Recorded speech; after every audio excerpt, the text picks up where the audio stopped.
We now have about a little less than half an hour for questions.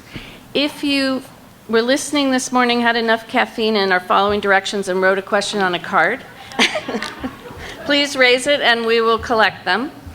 If you still have time to do that, we'll be looking for them. So as the questions are going on, as this part of the session's going on, if you have questions, please write them on the card and hold them up and someone will bring them up. We also have a few extra seats in the front, so if there's people who are standing or sitting way in the back and you're willing to brave the front of the room, there are seats. I think, we like to be national leaders. We don't necessarily want to be national leaders in housing costs, and we are right now, so that's not such a good thing to be a national leader on, but it was really nice to hear about the other progress that we've made and the ways that we are innovating and leading and being part of leaders in the country. I will start with a question about foster youth experience and homelessness, which unless I missed it, wasn't raised as one of the factors that correlates with homelessness or is a risk factor. And I wondered if you could say a few words about that. Well, yes. I mean, obviously, foster care is basically written all over homelessness. I think other people probably know the data better than I do, but it's, people with foster care history are overrepresented as parents. They're overrepresented in the homeless system overall as adults and as youth. And also, I didn't really talk about youth homelessness at all, but that's also an important driver in youth homelessness. I think here in California, and Elaine might speak to this better, you have a real opportunity around foster care, as I understand it, to intervene there and helping people who are emancipating from foster care, get stable in housing and get educated and attached to the job market is going to probably reduce your numbers in the long run overall, because it definitely is a risk factor. That's true, Nan, and even I am not the expert in this room today, but I think the percentage of 18-year-olds in foster care exiting to homelessness is like tiny, right? I'm looking at Jennifer, because we have AB 12 and the opportunity to extend financial support, particularly in the form of rental assistance and community-based services to young people up to age 21 and even longer in some cases. So they do have a much longer runway into full financial responsibility for their rents. And so our issue now, I think, in Alameda County and across California is that we don't move the foster care cliff from 18 to 21. That in fact it does become a runway into economic self-sufficiency and not just a delay of the same feeder into homelessness. And I think Michelle may speak later to some of the work we're doing in Alameda County. We just got some resources from HHS to really concentrate on good homeless prevention strategies for this population that will really support them to being able to sustain stable housing into their 20s. Many families in our market, even if they have long-term rental assistance support such as Section 8, and definitely true for shorter-term interventions like rapid rehousing, are currently struggling to find landlords who are willing to accept rental assistance. What thoughts do you have on how to address that issue? Well, the last time I was out here a month or so ago, I know I went to a meeting with Hamilton Family Center. Is that in San Francisco? I don't know if you know that. And so they were saying, I mean, I know it's a very challenging market, but they were saying that they had a lot of luck with not doing what most rapid rehousing programs do, which is using case managers to deal with landlords, but they were using real estate professionals to identify and negotiate with landlords. And for example, they were telling me, the woman that heads that effort was telling me that when the case managers would talk to landlords, they would start out by saying they had, we have this fantastic homeless family that we want you to rent an apartment to, that we're going to give 3 months of rent, and we're going to stand behind them. It's a really great homeless family.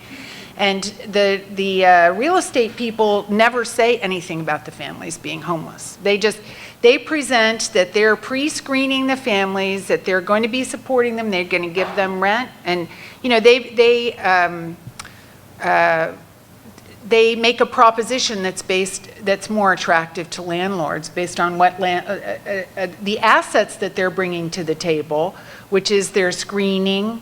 And sometimes I think they guarantee turnover, that they'll Refill the unit. Yeah, refill the unit, and so they seem to be having a lot of luck. The other thing that you see is, well, anyway, I'll leave it at that with landlords. I think having real estate professionals do that more. There's also master leasing. I'm hearing this increasingly, that people are master leasing units so that they kind of overcome the tenant issues.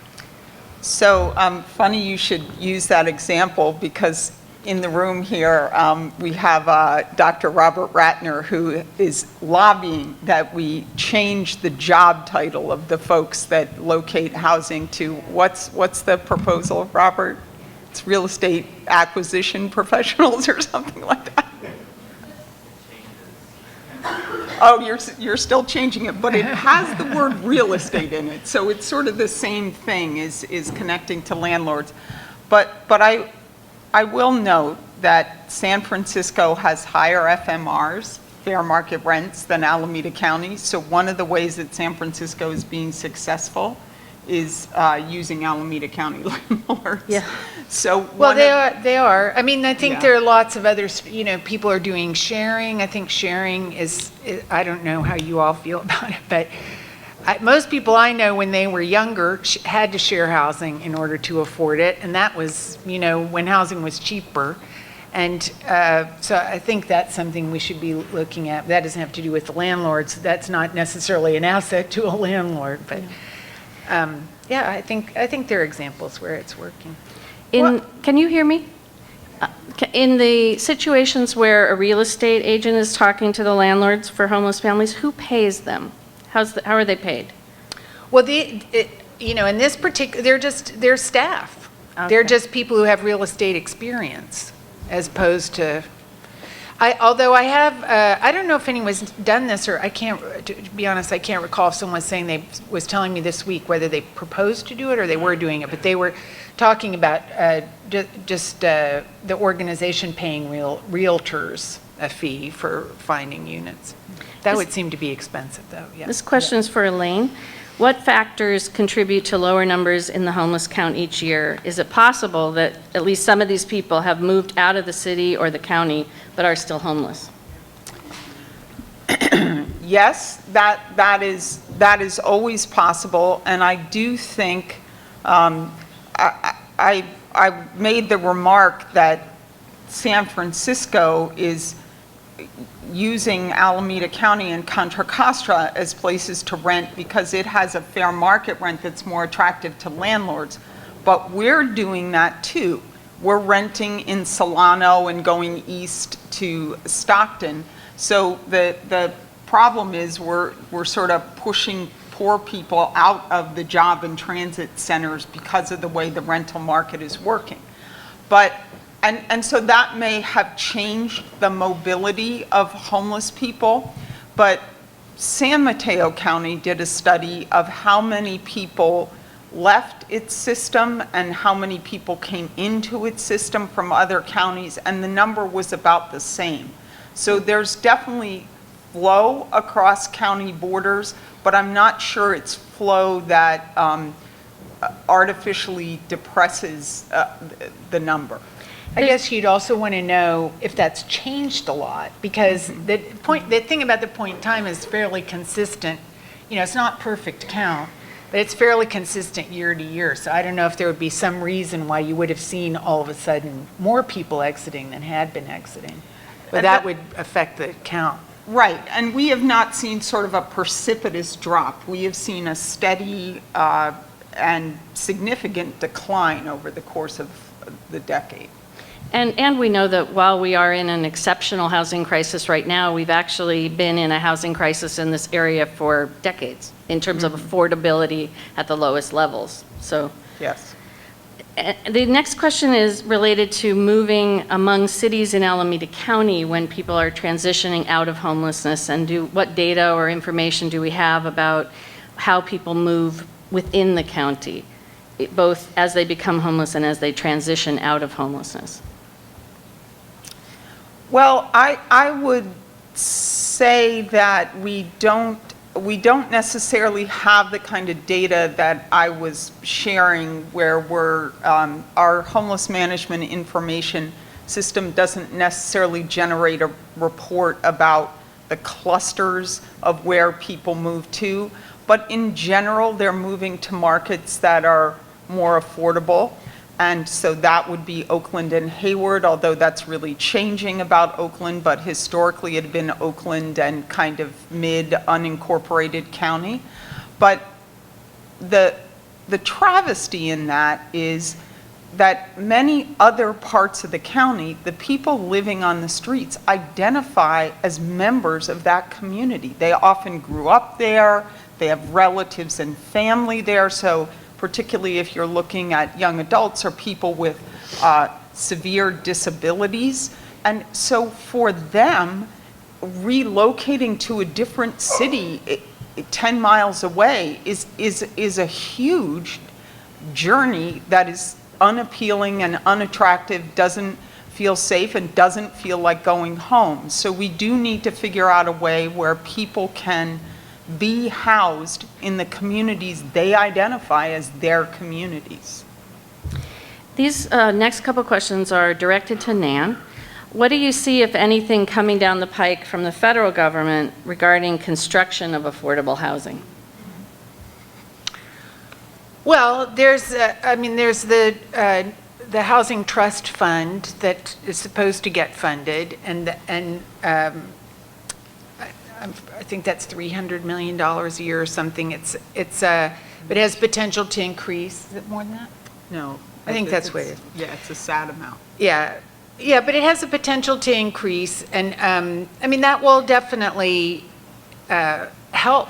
But there's not, housing affordability is really not on the national agenda at present. Certainly of very little interest to Congress. And I don't think we're going to get it on as really as a housing specific thing. I do think it's possible. I do think that the inequality agenda is more on people's minds, and there might be opportunities to get housing resources through other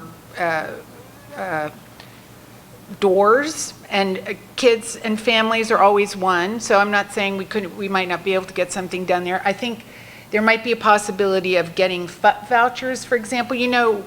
The only new vouchers we've gotten really over the past number of years have been for veterans. We've gotten 10,000 additional vouchers every year for veterans. For 7 years, we've increased this. So that's not what the question was about construction, but even just support for housing subsidies. So we've gotten 70,000 incremental vouchers for veterans, and there's so much political will around that this year the administration didn't even ask for the vouchers for veterans, because we have enough, to be honest. We have enough HUD-VASH vouchers, which are vouchers combined with services that are supposed to be for high-need veterans, homeless veterans. We have enough for every high-need homeless veteran. But the Congress is going to give us 10,000 anyway. So I actually think FUP is something that we could build a similar case around, that it's not that many people who emancipate from foster care every year, and it's not that, and the number that become homeless is even less. But even if you looked at the number, I think it's 25,000 people emancipate from foster care every year.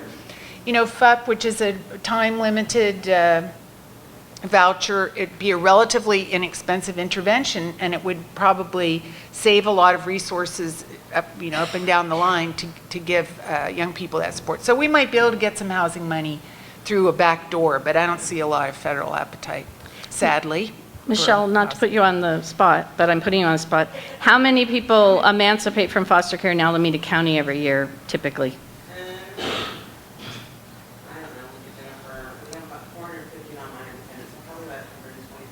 So about 125 people. Yes, it's not that. Roughly in our county emancipate from foster care every year. That also seems like a doable number. Yeah, I mean, to that's serve. why, and I think on the veterans, if you have an ask that's doable and you can package it and it solves the problem, and maybe we've started working on that, and I think there might be some other things like that. So I would say even it's not just that the housing's not on the national agenda, it's sort of on the national agenda going down, the resources at the federal level for affordable housing. So I would ask the group to think about whose job is it to put that on the national agenda and to push that. Yeah. So, Sounds like you have an answer. I have an agenda with that question. So, Nan, in terms of, there's a couple questions in different handwriting relating to incarceration, reentry, I and was gonna formerly raise- incarcerated people. Yeah. And since we're talking about family homelessness, let's put that lens on it as well. They are counted in the homeless count if they're homeless on the day of the homeless count. That was one of the questions. And what would you say how big a portion of the group should be seen as family connected, related to reentry and incarceration, and how are they included in what we're doing? Well, actually, I was going to mention reentry because I think that's another place where there's a lot of political will, strangely, on a bipartisan, well, I shouldn't say that, but on a bipartisan basis that's arising. There's, and some of that's economics. It's just we have so many people that we incarcerate, and then we incarcerate them so long, and they do so poorly when they leave, and that just costs everybody a lot of money, and that seems to finally be getting to the point where people feel it's not tolerable. And then there's a whole kind of, more conservative sort of agenda around redemption and so forth. So all of these, many things are coming together to create what I think is an opportunity at the national level, which is an interest in reentry. So I don't know actually offhand the number of people reentering that are in the homeless system, or any data about how that affects families. I think I could say that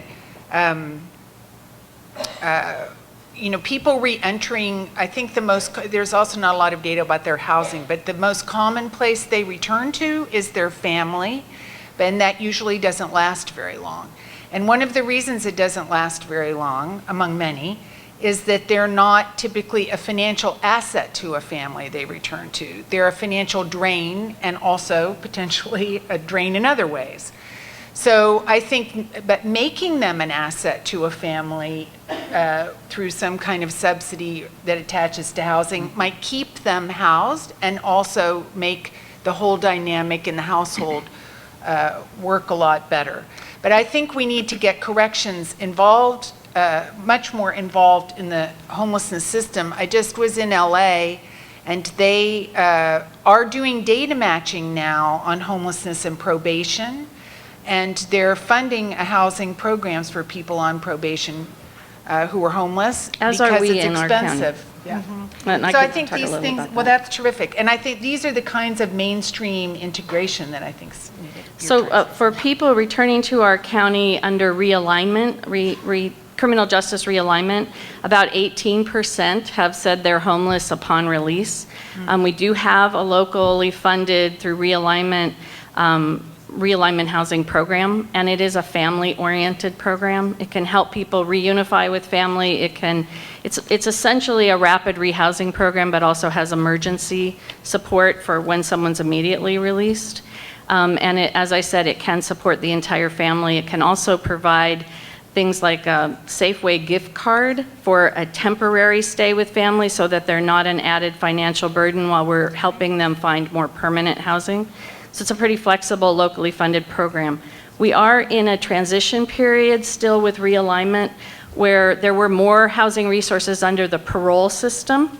And now that the money's coming locally, it's still kind of getting adjusted, I would say. But we do have a strong awareness on the part of the Community Corrections Partnership of housing needs and a local program that is working to address that. That's great.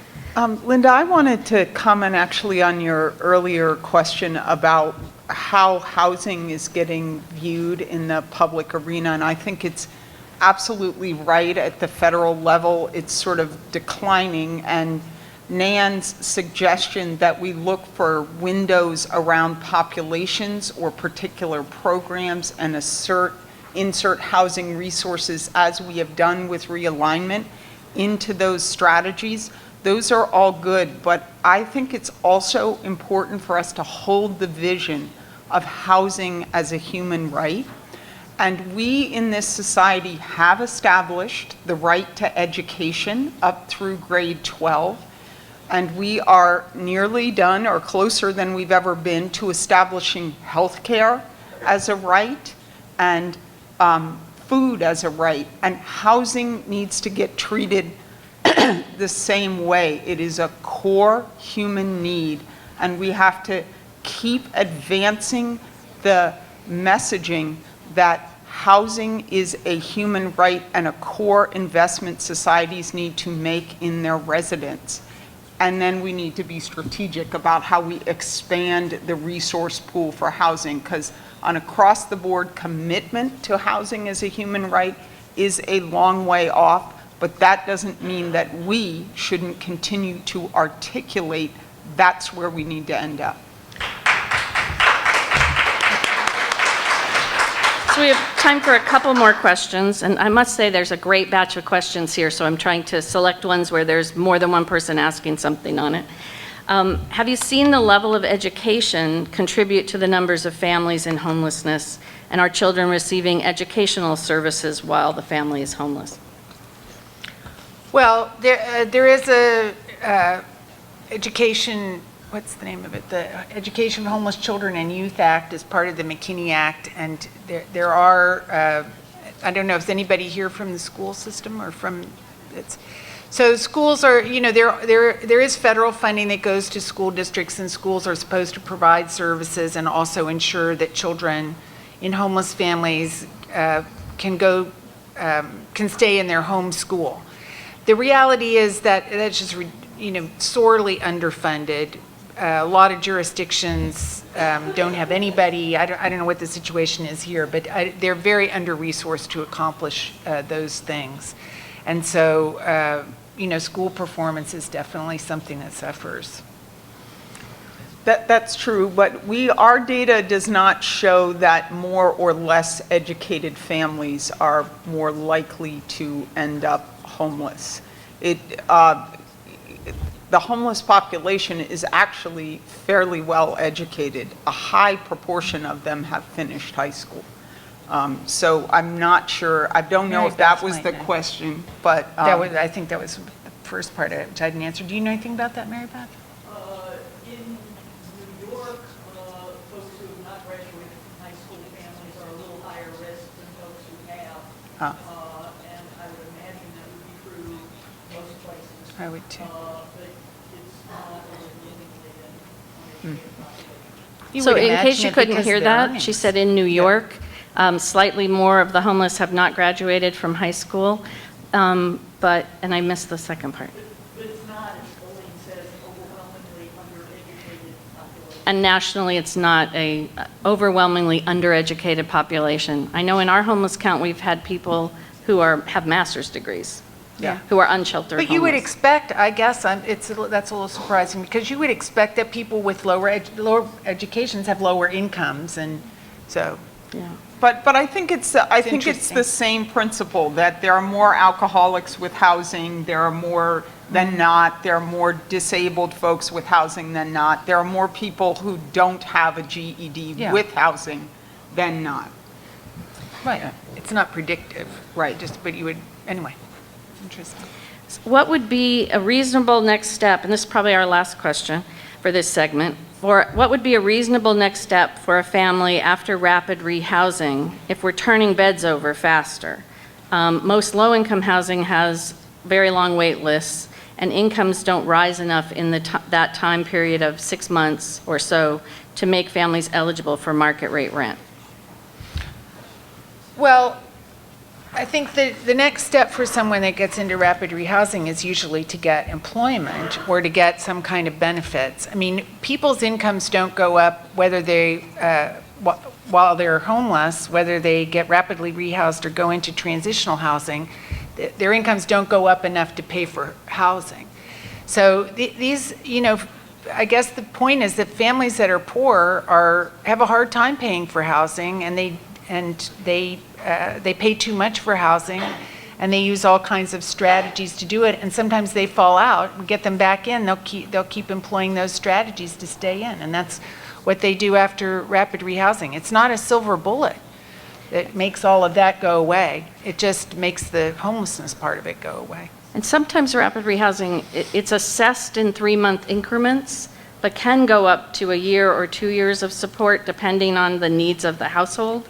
And it can be used as a bridge to a more permanent housing subsidy. And I want to recognize the Oakland Housing Authority for really looking at those issues and seeing how homeless ending temporary programs can be matched with longer term interventions and supports for housing that they have. So they're in the process of looking at that, and I think that's really commendable for us to acknowledge. Well, I'm sorry we couldn't answer all the questions, and I really want to thank our two panelists, Elaine and Nan, for the information and for the responses that they were able to provide us this morning. Thank you. Very good.